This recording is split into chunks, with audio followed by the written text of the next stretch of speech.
BJP ಮುಖಂಡ ವಕೀಲ ದೇವರಾಜೇಗೌಡ ಅತ್ಯಾಚಾರ ಪ್ರಕರಣದಲ್ಲಿ ಅರೆಸ್ಟ್ ಆಗಿದ್ದಾರೆ. ಇದೇ ವಿಚಾರ ಇದೀಗ ರಾಜಕೀಯ ಜಟಾಪಟಿಗೂ ಕಾರಣವಾಗಿದ್ದು, ದುರುದ್ದೇಶದಿಂದಲೇ ಇವರನ್ನು ಬಂಧಿಸಲಾಗಿದೆ ಅಂತ ಬಿಜೆಪಿಯವರು ಆರೋಪ ಮಾಡುತ್ತಿದ್ದಾರೆ. ಈ ಸುದ್ದಿಗಳನ್ನು ನೋಡೋಣ. ರಾಜಕೀಯ ಜಟಾಪಟಿ ನ್ಯೂಸ್ ಟಾಪ್ 9 ನಲ್ಲಿ. ಪ್ರಜ್ವಲ್ ಪ್ರಕರಣದಲ್ಲಿ ಹೋರಾಟ ನಡೆಸ್ತಾ ಇದ್ದ ಬಿಜೆಪಿ ಮುಖಂಡ ವಕೀಲ ದೇವರಾಜೇಗೌಡಗೆ ಅತ್ಯಾಚಾರ ಕೇಸ್ನ ಉರುಳು ಸುತ್ತಿಕೊಂಡಿದೆ. ಏಪ್ರಿಲ್ 1ರಂದು ಮಹಿಳೆಯೊಬ್ಬರು ನೀಡಿರುವ ಲೈಂಗಿಕ ದೌರ್ಜನ್ಯ ಕೇಸ್ಗೆ ಸಂಬಂಧಪಟ್ಟಂತೆ ಅವರನ್ನು ಅರೆಸ್ಟ್ ಮಾಡಿ ಕೋರ್ಟ್ಗೆ ಹಾಜರುಪಡಿಸಲಾಗಿದ್ದು 14 ದಿನ ನ್ಯಾಯಾಂಗ ಬಂಧನ ವಿಧಿಸಲಾಗಿದೆ. ಇದೀಗ ಇದೇ ವಿಚಾರ ರಾಜಕೀಯ ಜಟಾಪಟಿಗೂ ಕಾರಣವಾಗಿದೆ.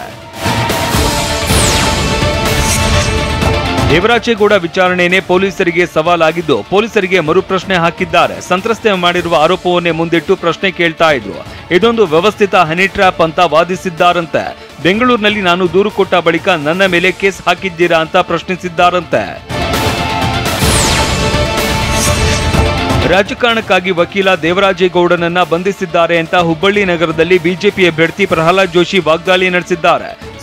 ನಿಮ್ಮ ಉಬ್ಬಿದ ರಕ್ತನಾಳಗಳ ಸಮಸ್ಯೆಗೆ ಎವಿಸ್ ಆಸ್ಪತ್ರೆಯಲ್ಲಿ ಕೇವಲ 30 ನಿಮಿಷದ ಲೇಸರ್ ಚಿಕಿತ್ಸೆಯೊಂದಿಗೆ ಮುಕ್ತಿ ಹೊಂದಬಹುದು. ಹೆಚ್ಚಿನ ವಿವರಗಳಿಗಾಗಿ ಸಂಪರ್ಕಿಸಿ 8088837300. ರಾಜಕಾರಣ, ಪಕ್ಷ ರಾಜಕಾರಣ ಇದರಲ್ಲಿ ಸ್ಪಷ್ಟವಾಗಿದೆ.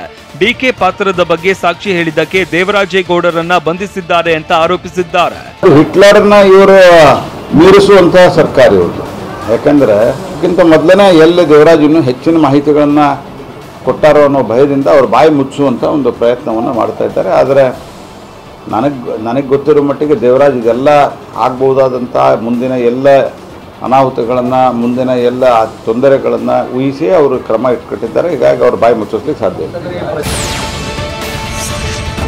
ಬಿಜೆಪಿ ಮುಖಂಡ ವಕೀಲ ದೇವರಾಜೇಗೌಡ ಬಂಧಿಸಿದ್ದು ಸರಿಯಲ್ಲ ಅಂತ ಬೆಂಗಳೂರಿನಲ್ಲಿ ವಿರೋಧ ಪಕ್ಷದ ನಾಯಕ ಆರ್ ಅಶೋಕ್ ಹೇಳಿದ್ದಾರೆ. ಸಾಕ್ಷಿಯನ್ನ ಸಿಬಿಐಗೆ ನೀಡೋದಾಗಿ ದೇವರಾಜೇಗೌಡ ಹೇಳಿದ್ದಾರೆ. ಮುಖ್ಯಮಂತ್ರಿ ಮತ್ತು ಉಪಮುಖ್ಯಮಂತ್ರಿ ಹೆಸರು ಹೇಳದಂತೆ ಧಮಕಿ ಹಾಕಿದ್ದಾರೆ ಅಂತ ಆರೋಪಿಸಿದ್ದಾರೆ. ದೇವರಾಜೇಗೌಡರನ್ನ ಪೊಲೀಸರು ಬಂಧಿಸಿರೋದು ಒಳ್ಳೆ ಕ್ರಮ ಅಲ್ಲ.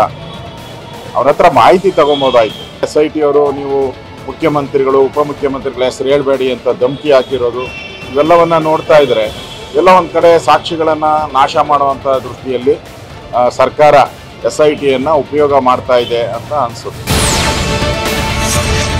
ದೇವರಾಜೇಗೌಡ ಆಡಿಯೋ ಬಂದ ನಂತರ ಅವರ ಬಂಧನ ಆಗಿದೆ. ಬಹುಶಃ ಇನ್ನಷ್ಟು ಆಡಿಯೋ ಬಹಿರಂಗ ಆಗಬಾರದು ಅಂತ ಬಂಧಿಸಿರಬಹುದು ಅಂತ ಮಾಜಿ ಶಾಸಕ CT ರವಿ ಕಿಡಿಕಾರಿದ್ದಾರೆ. 2ನೇ ಆಡಿಯೋ ಪೂರ್ತಿ ಬಿಟ್ಟರೆ ಸರ್ಕಾರಕ್ಕೆ ಸಂಕಷ್ಟ ಬರುತ್ತೆ ಅಂತ ಹೇಳಿದ್ರು. ಈಗ ಸರ್ಕಾರದ ನಡೆ ಅನುಮಾನಕ್ಕೆ ಎಡೆ ಮಾಡಿಕೊಟ್ಟಿದೆ ಎಂದಿದ್ದಾರೆ. ಪೆನ್ ಡ್ರೈವ್ ಹರಿದಾಡಕ್ಕೆ ಶುರುವಾಗಿದ್ದು 21-22ನೇ ತಾರೀಕು. ಅವತ್ತಿನಿಂದ ಕಣ್ಮುಚ್ಕೊಂಡಿದ್ದಂಥ ಅಧಿಕಾರಿಗಳು ದೇವರಾಜೇಗೌಡರು 2ನೇ ಆಡಿಯೋ ಬಾಂಬ್ ಬಿಟ್ಟ ನಂತರ ಅವ್ರನ್ನ ಅರೆಸ್ಟ್ ಮಾಡೋದು ನೋಡಿದ್ರೆ, 2ನೇ ಆಡಿಯೋ ಬಾಂಬ್ ಬಿಟ್ಟ ನಂತರ ಅವ್ರು ಅರೆಸ್ಟ್ ಮಾಡೋದು ನೋಡಿದ್ರೆ ಅವ್ರಿಗೆ ಇನ್ನಷ್ಟು ಹೊರಗಡೆ ಬಂದರೆ ಅನ್ನುವಂಥ ಭಯ ಕಾಡ್ತಾ ಇರ್ಬೋದು. ಪ್ರಜ್ವಲ್ ಪ್ರಕರಣದ ರಾಜಕೀಯ ಜಟಾಪಟಿ ಮುಂದುವರೆದಿದೆ. ಪ್ರಜ್ವಲ್ ಪೆನ್ಡ್ರೈವ್ ಪ್ರಕರಣದ ರಾಜಕೀಯ ಸ್ವರೂಪ ಪಡೆದಿದ್ದು SIT ತನಿಖೆಗೆ ರಾಜ್ಯ ಬಿಜೆಪಿ ನಾಯಕರು ಆಕ್ಷೇಪ ವ್ಯಕ್ತಪಡಿಸಿದ್ದಾರೆ. ಪೆನ್ಡ್ರೈವ್ ಕೇಸನ್ನ ಸಿಬಿಐಗೆ ವಹಿಸಬೇಕು ಅಂತ ಪಟ್ಟು ಹಿಡಿದಿದ್ದಾರೆ. ಸಿಬಿಐ ತನಿಖೆಗೆ ಆಗ್ರಹಿಸಿದ ರಾಜ್ಯ ಬಿಜೆಪಿ ನಾಯಕರು ಸರ್ಕಾರದ ವಿರುದ್ಧ ಆಕ್ರೋಶ ವ್ಯಕ್ತಪಡಿಸಿದ್ದಾರೆ. ಪ್ರಜ್ವಲ್ ರೇವಣ್ಣ ಅಶ್ಲೀಲ ವಿಡಿಯೋ ಪ್ರಕರಣದ ಬಗ್ಗೆ ಪಾರದರ್ಶಕವಾಗಿ ತನಿಖೆ ಆಗಬೇಕಾದ್ರೆ ಸಿಬಿಐಗೆ ವಹಿಸಬೇಕು. ಸಿಬಿಐ ತನಿಖೆ ಆಗಲಿ ಅನ್ನೋದೇ ಬಹುತೇಕ ಜನರ ಅಭಿಪ್ರಾಯವಾಗಿದೆ ಅಂತ ಮೈಸೂರಲ್ಲಿ ಮಾಜಿ ಸಿಎಂ BS ಯಡಿಯೂರಪ್ಪ ಹೇಳಿದ್ದಾರೆ.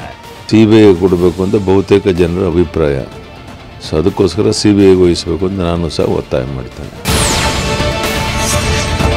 SIT ಕಾಂಗ್ರೆಸ್ ಸರ್ಕಾರದ ಏಜೆಂಟ್ ಆಗಿ ಕೆಲಸ ಮಾಡ್ತಾ ಇದೆ ಅಂತ ಕೇಂದ್ರ ಸಚಿವ ಪ್ರಹ್ಲಾದ್ ಜೋಶಿ ಆರೋಪಿಸಿದ್ದಾರೆ. ಪ್ರಜ್ವಲ್ ರೇವಣ್ಣ ಹೊರಗೆ ಹೋಗೋದಕ್ಕೆ ಯಾಕೆ ಬಿಟ್ರಿ?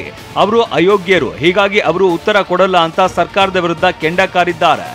ಎಲ್ಲ ಸಂಗತಿಗಳೇನು ಅಂತಂದ್ರೆ ಸರ್ಕಾರದಲ್ಲಿ ಎಲ್ಲವೂ ಸರಿ ಇಲ್ಲ ಮತ್ತು ತನಿಖೆ ನಡೆಸೋರು ಕೂಡ ಇದೊಂದು ರೀತಿಯಲ್ಲಿ ಪಕ್ಷಪಾತ. SIT ಒಂದು ರೀತಿಯಲ್ಲಿ ಕಾಂಗ್ರೆಸ್ ಏಜೆಂಟ್ರಂತೆ ಕೆಲಸ ಮಾಡುವಂಥ ರೀತಿಯಲ್ಲಿ ಕಾಣ್ತಾ ಇದೆ. ಸಿಬಿಐ ತನಿಖೆಗೆ ಕೊಡಬೇಕು ಎಂಬ ಬಿಜೆಪಿ ಆಗ್ರಹಕ್ಕೆ ಕೈಪಡೆ ಕೆಂಡವಾಗಿದೆ. ಬಿಜೆಪಿ ನಾಯಕರ ವಿರುದ್ಧ ಸಚಿವ MB ಪಾಟೀಲ್ ಕಿಡಿಕಾರಿದ್ದಾರೆ. ಕ್ಲೀನ್ ಚಿಟ್ ಕೊಡೋದಕ್ಕೆ ವಾಷಿಂಗ್ ಮಿಷನ್ಗೆ ಹಾಕೋಕೆ ಸಿಬಿಐಗೆ ಕೊಡಬೇಕಾ ಅಂತ ಪ್ರತ್ಯುತ್ತರ ಕೊಟ್ಟಿದ್ದಾರೆ. ಇತ್ತ ಪ್ರಿಯಾಂಕ್ ಖರ್ಗೆ ಮಾತನಾಡಿ ಇಂಟರ್ಪೋಲ್ ಯಾರ ಮಾತು ಕೇಳುತ್ತೆ ಅಂತ ಪ್ರಶ್ನಿಸಿದ್ದಾರೆ. ಹೇಳಿದ್ರಿ ನನ್ನ ಹಿಂದೆ ಎಂಥವ್ರಿದ್ದಾರೆ ಅಂತೇಳಿ, ಮತ್ತಿದ್ರ ಅರ್ಥ ಏನಂದ್ರೆ ಸಿಬಿಐ ವಹಿಸಿ ಕ್ಲೀನ್ ಚಿಟ್ ಕೊಡಕ ಬಿಜೆಪಿ ವಾಷಿಂಗ್ ಮಷೀನಲ್ಲಿ ಹಾಕಿ ತೆಗಿಲಕ್ಕ ಅವರು ರೆಕಮೆಂಡ್ ಮಾಡ್ಬೋದು ಅಷ್ಟೇ. ಬಟ್ ಮಾಡಿಸೋದು ಯಾರ ಕೈಲಿದೆ? ಇವರೇ ಇಂಟರ್ಪೋಲ್ ಅವರು SIT ಮಾತು ಕೇಳ್ತಾರ, ಏನು ಸೆಂಟ್ರಲ್ ಗೌರ್ಮೆಂಟ್ ಮಾತು ಕೇಳ್ತಾರ? ಯಾರು ಮಾತು ಕೇಳ್ತಾರೆ? They will have to go to the central government.